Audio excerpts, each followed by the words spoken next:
ہم نے بہت مرتبہ اس حدیث کو سنا ہوگا، لیکن صفائی کے اعتبار سے ہم نے اس حدیث کو نہیں سنا۔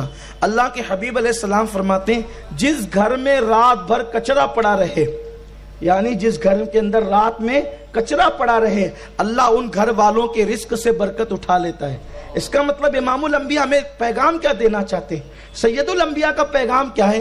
مطلب یہ ہے کہ تمہارے گھر میں رات کے بعد صبح اس حالت میں کبھی نہیں ہونا چاہیے کہ تمہارے گھر کے اندر کچرا پڑا ہوا ہو۔ لیکن حضور کی بات کرنے کا انداز ہے، کیونکہ ہر آدمی اپنے انداز سے بولتا ہے، اور یہ امام الانبیاء کا لب و لہجہ ہے۔ ٹیچر بولے گا تو اپنے انداز سے، ڈاکٹر بولے گا تو اپنے انداز سے، مولوی بولے گا تو اپنے انداز سے، خطیب بولے گا تو اپنے انداز سے، ادیب بولے گا تو اپنے انداز سے، شاعر بولے گا تو اپنے انداز سے، سب کی باتیں جدا جدا ہے۔ لیکن جب نبیوں کا امام بولے گا تو نبیوں کا امام اپنے انداز سے بولتا ہے، اور ان کے انداز کی شان یہ ہے کہ بڑے بڑے ادیب خطیب شاعروں کی حالت ان کے سامنے یہ ہے، فصحا عرب کے بڑے بڑے تیرے آگے یوں ہے دبے لچے، کوئی جانے منہ میں زبان نہیں بلکہ جسم میں جان نہیں۔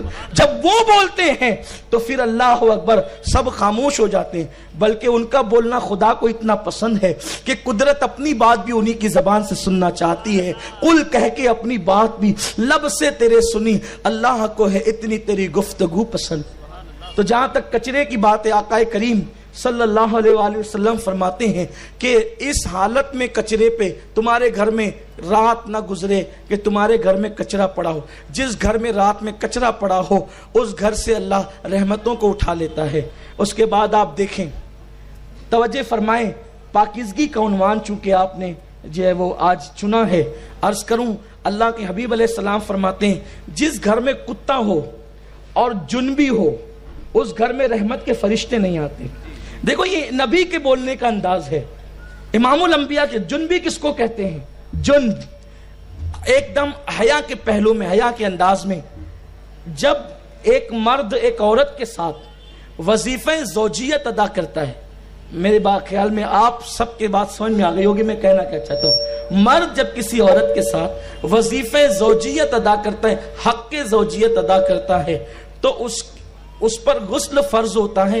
اس کو اسلام کے لب و لہجے میں جنابت کہتے ہیں، اور جس پر غسل جنابت فرض ہو تو اس کو جنبی کہتے ہیں۔ اب آقا کریم صلی اللہ علیہ وسلم فرماتے ہیں جس گھر میں جنبی ہو، یعنی ایسا شخص جو بیوی کے ساتھ زوجیت کا وظیفہ ادا کر چکا ہو، وہ جہاں بھی ہوگا اور کتا جہاں ہوگا وہاں رحمت کے فرشتے نہیں آئیں گے۔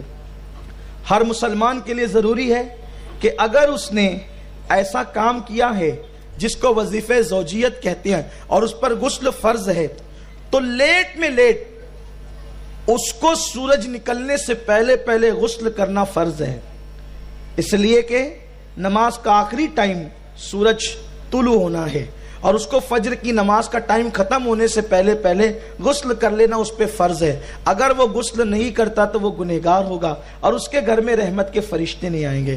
اب آپ غور فرمائیں، سائنس یہ کہتی ہے، ڈاکٹر یہ کہتے ہیں کہ جس وقت انسان جنابت سے دوچار ہوتا ہے تو اس کے ایک ایک بال سے گزر کر کے وہ مادہ خارج ہوتا ہے، جس کی بنیاد پر اللہ کے حبیب غیب داں نبی صلی اللہ علیہ وسلم نے فرمایا کہ ہر بال کے نیچے جنابت ہے، اور اسی لیے غسل جنابت بہت احتیاط سے کرنے کا حکم دیا گیا ہے۔ تو آپ اندازہ فرمائیں، اب ان لوگوں کو دیکھ لے جو جنابت کرے اور اس کے بعد سورج نکلنے سے پہلے غسل کریں، تو وہ لوگ جو ہیں پوشیدہ امراض کا شکار نہیں ہوتے، وہ ان بیماریوں کا شکار نہیں ہوتے اگر وہ سنت رسول صلی اللہ علیہ وسلم پہ عمل کریں۔ لیکن حضور علیہ السلام کے بولنے کا ایک انداز ہے۔ اسی طریقے سے آقا فرماتے ہیں جس گھر میں کتا ہو، آج کل ایک فیشن چلا ہے، سنیما کے ذریعے سے، فلموں کے ذریعے سے، سیریل کے ذریعے سے لوگ کتے کو پالتے ہیں بچوں کی طرح، اس کو سینے سے لگاتے ہیں، اس کو بستر میں لے کر کے سوتے ہیں۔ ابھی آپ نے کتے کے حوالے سے ایک بیماری کا ذکر سنا، یہ کتا حضور علیہ الصلوۃ والتسلیم کی حدیث ہے، جس گھر میں کتا ہو اس میں اللہ کی رحمت کے فرشتے نہیں آئیں گے۔ اور یہاں تک کہ فقہا فرماتے ہیں جو بلا ضرورت کتے کو پالے گا اللہ کی بارگاہ کے اندر وہ جواب دے ہوگا اور عذاب کا مستحق ہوگا۔ کیوں؟ اس لیے کہ جو کتے کی رال ہے، کتے کی فطرت ہے کہ اس کی ہر وقت رال ٹپکتی رہتی ہے، اور جب اس کی رال ٹپکتی ہے تو اس کی رال کے اندر 7 بیماریاں موجود ہیں۔ اس کی رال کے اندر سدھا بیماریاں موجود ہے. آج لوگ کہہ رہے ہیں کہ اس کی رال میں سدھا بیماریاں موجود ہے، لیکن امام الانبیاء صلی اللہ علیہ وسلم نے کتے سے دور رہنے کا حکم دیا اور فرمایا کہ جس گھر میں کتا ہو اس گھر میں رحمت کے فرشتے نہیں آئیں گے.